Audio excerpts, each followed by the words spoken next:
పిల్లలతోడను కూడి ఉండెను. అట్టి పట్టణం నందు చారుమతి అను ఒక బ్రాహ్మణ స్త్రీ కలదు. ఆ వనితామణి భర్తను దేవునితో సమానముగా తలచి ప్రతి దినంబున ఉదయంపున మేల్కొంచి స్నానంబు చేసి పుష్పములతో భర్తను పూజించి పిదప అత్తమామలకు అనేక విధములైన ఉపచారములు చేసి ఇంటి పనులను చేసుకొని దయ్యాడి కాకుండా మితముగాను ప్రియముగాను సంభాషించుచూ ఉండెను. ఇట్లుండగా ఆ మహాపతివ్రత యందు వరలక్ష్మీదేవికి అనుగ్రహము కలిగి ఒకనాడు స్వప్నంబున ప్రసన్నమై, ఓ చారుమతి, నేను దేవిని నీ యందు నాకు అనుగ్రహం కలిగి ప్రత్యక్షమై మంగళము జయ మంగళము వరలక్ష్మీ మాతకు మంగళము.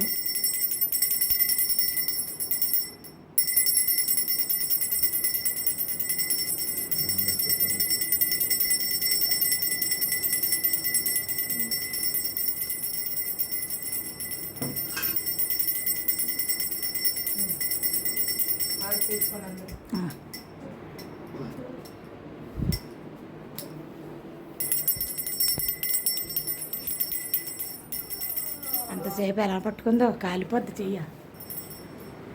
నాకు పెట్టవా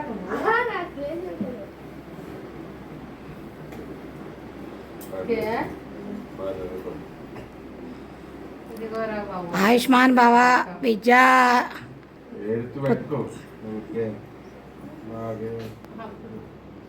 వాటర్ ఎక్కువ ఏమన్నాను కదా.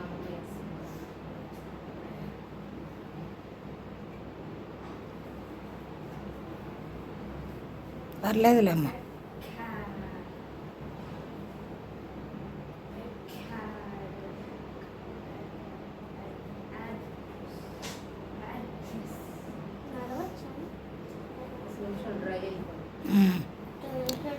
ఇప్పుడు అక్షంతలు వేసి వాయన ఇచ్చే. ఇదిగో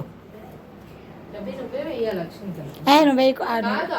అమ్మవారికి ఎంత కదా లెక్క, చిన్న పెద్దలే. నాకు హెడ్ మీద వేయాలమ్మా. బాల అమ్మవారు అలా వేసే అమ్మ నెత్తి మీద తీసుకో, అందుకో రెండు చేతులతో. వదిలే డ్రెస్, వదిలే, ఏమవ్వదు డ్రెస్. ఇచ్చానమ్మా వాయనం, పుచ్చుకున్నానమ్మా వాయనం అనాలి. నేను ఇచ్చానమ్మా వాయనం అంటాను, నువ్వు పుచ్చుకున్నానమ్మా వాయనం అనాలి. ఇచ్చానమ్మా వాయనం, ఇచ్చానమ్మా వాయనం, పుచ్చుకున్నానమ్మా వాయనం. పుచ్చుకున్నాను, టేకెన్, తీసుకున్నాను అని చెప్పు. వాయనం, ఇచ్చానమ్మా